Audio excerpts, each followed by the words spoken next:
বন্ধুগণ নমস্কার। প্রথমে আপনাদের অনুরোধ করি আপনারা আমার চ্যানেলটি সাবস্ক্রাইব করবেন। আমাদের এই এশীয় অঞ্চলেই আবার একটা নতুন করে উত্তেজনার সৃষ্টি হয়েছে। উত্তেজনা সৃষ্টির কারণটা হচ্ছে জাপান তাদের যে নেক্সট ফিসক্যাল ইয়ার, সেই ফিসক্যাল ইয়ারে তাদের ডিফেন্স বাজেট ভয়ানকভাবে বাড়িয়ে দিয়েছে। এখন এই যে বাজেটটা বাড়িয়েছে, এটা জাপান ক্যাবিনেট অ্যাপ্রুভ করেছে। এর ফলে কী হয়েছে, চায়নার সঙ্গে তাদের একটা টেনশন বাড়লো, কারণ এতে চায়নার টেনশনও বেড়েছে।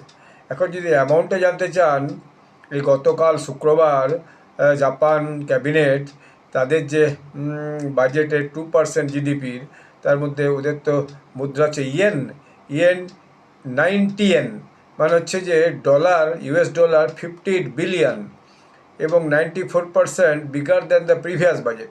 গত বছর যে বাজেট ছিল তার থেকে 9.4% বাজেট বাড়িয়েছে, এবং এইটা একটা টেনশনের মূল কারণ হয়ে দাঁড়িয়েছে। জাপান একটা যে কোস্টাল তার ডিফেন্স, অর্থাৎ সামুদ্রিক, জাপানের চারদিকে তো সমুদ্র, জাপানের কোস্টাল ডিফেন্স সেটাকে বুস্ট করার ব্যাপারে চেষ্টা করেছে।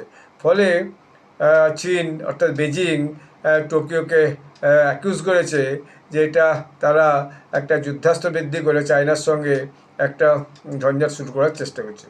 এই মাসের প্রথমের দিকেই জাপান এয়ারফোর্স F-15 যে বিমান আছে সেটা নিয়ে জয়েন্ট মিলিটারি ডিল করেছে, এবং যাতে ইউএস B-52 বোম্বার ছিল, এবং সেটা জাপানের সমুদ্রে সেটা কিনে তারা একটা জয়েন্ট মিলিটারি ডিল করেছে আমেরিকার সঙ্গে। ফলে এতে করে দেখা যাচ্ছে জাপানের এই ক্যাবিনেটের এই বাজেট অ্যাপ্রুভটা দুই দেশের মধ্যে একটা টেনশন বাড়িয়ে তুলেছে, এবং চায়না এর প্রতিবাদও করেছে। এখন এই যে এত বাজেট বৃদ্ধি, ফলে তারা আরও প্রচুর হচ্ছে যে যন্ত্রপাতি অর্থাৎ মিলিটারি ইকুইপমেন্টস তারা কিনবে। এর আগেই যখন এই যে জাপানের যে নতুন প্রধানমন্ত্রী হয়েছেন সানেই তাকাইচি, মিস সানেই তাকাইচি, তিনি আগেই বলেছিলেন যে চীন যদি আমাদের সঙ্গে যুদ্ধ করতে চায়, আমরা কিন্তু সহজে ছেড়ে কথা বলবো না, তার বিরুদ্ধে যাবতীয় প্রয়োজনীয় ব্যবস্থা নেব।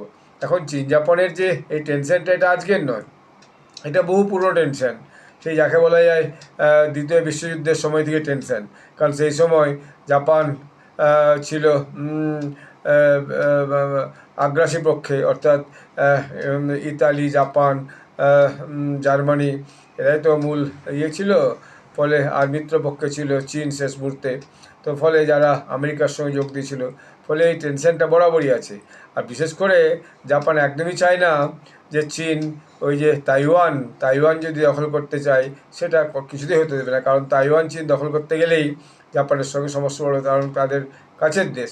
এবং তার মানে জাপান ভেবে নিচ্ছে যদি তাইওয়ান দখল করে চীন, বা তাইওয়ানের উপর বেশি খবরদারি করতে যায়, তাহলে পরে সেটা আমাদের কাছে একটা থ্রেটস। ফলে এইটাই তারা বরাবর এই কথাটা বলে এসছে যে ফলে আমাদেরকে যদি তাইওয়ান দখল করতে আসে বা তাইওয়ানকে অ্যাটাক করে কোনো সময় বেজিং, তাহলে যে টেরিটরিয়াল অ্যানেক্সেশনের যে প্ল্যানটা তাদের আছে তার বিরুদ্ধে আমাদেরকে লড়াই করতে হবে। এবার আমেরিকাও একমত। আমেরিকাও দেখা গেল যে এই ব্যাপারে তাদের যে পুরনো অবস্থান, সে অবস্থান থেকে ফিরে এসছে। তারাও তাদের যে মিলিটারি বাজেট, সেই মিলিটারি বাজেটটা বাড়িয়েছে, এবং যে তাইপেই অর্থাৎ তাইওয়ান, তারাও তাদের মিলিটারি বাজেট বাড়িয়েছে $10 বিলিয়নের, এবং তারা ইউএস আর্মস নেওয়ার ব্যাপারে একটা তাদের কথাবার্তা চলছে। ফলে এই অঞ্চলে এইটাকে নিয়েই একটা ভয়ানক টেনশন কিন্তু শুরু হয়েছে, এবং এটার ফলে যে চীন এটা আমেরিকাকে অ্যাকিউজ করেছে যে এটা তাইওয়ানের ইন্ডিপেন্ডেন্সের উপর আমেরিকা ক্রমত হচ্ছে যে হস্তক্ষেপ করতে চাইছে, যেটা তাইওয়ান আমাদের নিজেদের দেশেরই অংশ। এবং এইরকম একটা অবস্থায় যে এই যে জাপান যে তাদের যে মিলিটারি অস্ত্র যে মডার্নাইজ করতে চাইছে, এর ফলে কিন্তু বেজিংয়ের একটা ইয়ে বেড়েছে, যে টেনশন বেড়েছে। বেজিং বরাবরই চায় যে তাইওয়ান তাদের একটা প্রভিন্স হোক, এবং তারা রিইউনিফাইড হোক, অর্থাৎ একটা সময় তারা নাকি একসঙ্গেই থাকতো, এখন রিইউনিফাইড হোক। কিন্তু তাইওয়ানের সঙ্গে চারদিকে সমুদ্র আছে, এবং চীনের যে একদম লাগালাগি তা কিন্তু নয়, তাহলে কিন্তু তারা চাইছে এভাবে হোক তাইওয়ানকে তারা দখল করতে। তো এটাই হচ্ছে জাপানের সঙ্গে এখন চীনের সবচেয়ে টেনশনের ব্যাপার। এখন এই যে এত বাজেট বৃদ্ধি করেছে জাপান, এটা অবশ্যই যে চীনের যে আগ্রাসী নীতি, সে আগ্রাসী নীতির বিরুদ্ধেই তাদের এটা পদক্ষেপ। এবং আমেরিকা এই চীনের আগ্রাসী নীতিকে কখনোই সমর্থন করে না।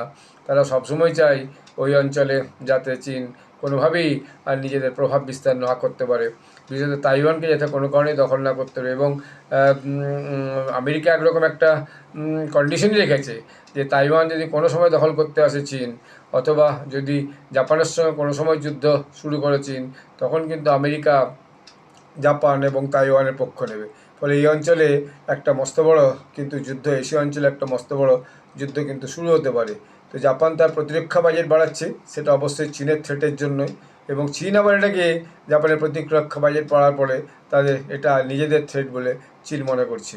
তো যাই হোক, এটা আগামী দিনে মনে হচ্ছে আরও এই উদ্বেগটা বাড়বে। এরপর চীনও দেখা যাবে তাদের মিলিটারি বাজেট বাড়াবে, এবং ক্রমশ একদিকে চীন, অন্যদিকে জাপান, তাইওয়ান এবং তাদের সাহায্যকারী শক্তি হিসেবে আমেরিকা এই অঞ্চলে একটা যে কোনো সময় কিন্তু অস্থিরতা শুরু হতে পারে। কোনো দেশে যদি কোনো দেশকে আক্রমণ করে বসে, তখন কিন্তু এই অঞ্চলে একটা ভয়ানক যুদ্ধ শুরু হয়ে যায়। জাপানে কিন্তু মিলিটারি অস্ত্রশস্ত্র এবং যুদ্ধতে কোনো কারণেই তারা কিন্তু কমের দিকে নয়, তাদেরও যথেষ্ট শক্তি, তাদের এই যুদ্ধাস্ত্র এবং শক্তি, তাদের যথেষ্ট যে মিলিটারি শক্তি যথেষ্ট আছে। তারপর আমেরিকা তাদেরকে পূর্ণ সমর্থন করে। ফলে এইটা আগামী দিনে এই অঞ্চলে কী একটা পরিস্থিতি দাঁড়ায়, সেটার দিকে আমরা লক্ষ্য রাখবো। বিশেষ কোনো আপডেট হলে আমি আপনাদেরকে জানাবো। এখানেই ভিডিওটি শেষ করছি। আপনারা সকলে ভালো থাকবেন। ধন্যবাদ।